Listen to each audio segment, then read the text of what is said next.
বন্যা দুর্গতদের সহায়তায় ঢাকা বিশ্ববিদ্যালয় টিএসসিতে চলছে বৈষম্য বিরোধী ছাত্র আন্দোলনের গণত্রাণ সংগ্রহ কর্মসূচি। এই মুহূর্তে সেখানে আছেন রায়দুল ইসলাম শুভ, সরাসরি যাচ্ছি তার কাছে। শুভ, ভয়াবহ অবস্থার মধ্যে দিয়ে দিন পার করছে নোয়াখালী, ফেনী, চট্টগ্রাম সহ বেশ কয়েকটি জেলার। এবং আমরা জানি যে কিছুক্ষণ আগেই দেখছিলাম আমাদের সহকর্মীরা দেখাচ্ছিলেন কি মর্মান্তিক অবস্থা সেখানকার।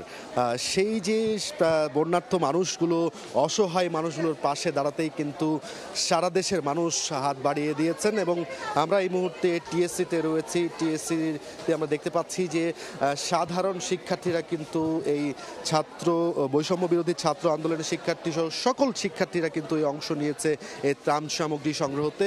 পুরো টিএসসির এই অডিটোরিয়ামটি কিন্তু আমরা দেখতে পাচ্ছি যে সারা দেশ থেকে আসা, বিশেষ করে ঢাকা সহ পার্শ্ববর্তী জেলার যে সকল ত্রাণ সামগ্রীগুলো এখানে এসেছে, কেউ পায়ে হেঁটে যে যার যতটুকু সামর্থ্য নিয়ে কিন্তু তারা এখানে হাজির হচ্ছেন এই বন্যার্থ মানুষের পাশে দাঁড়ানোর জন্য। বিশেষ করে শুকনো যে সকল খাবারগুলো রয়েছে সেই খাবারগুলো তারা নিয়ে আসছেন। আমরা দেখতে পেয়েছি ছোট বাচ্চা থেকে শুরু করে বড়দের জন্য বিভিন্ন কাপড়ের ব্যবস্থা করা হয়েছে বন্যার্থদের জন্য।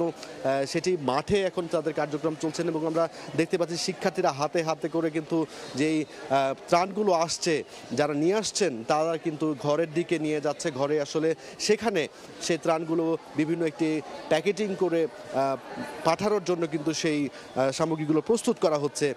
আমরা জানি যে সকালে বৈষম্য বিরোধী ছাত্র আন্দোলনের যে শিক্ষার্থীরা ছিলেন তাদের সাথে আমরা কথা বলেছি। তারা যেমনটি বলছেন গতকাল থেকে কিন্তু এখন পর্যন্ত প্রায় 1.5 কোটি টাকার মতো অনুদান তারা সংগ্রহ করেছে। এবং সাধারণ মানুষরা কিন্তু ব্যাপক হারে সাড়া দিচ্ছেন এই তাদের বন্যার্থদের মাসে দাঁড়ানোর জন্য।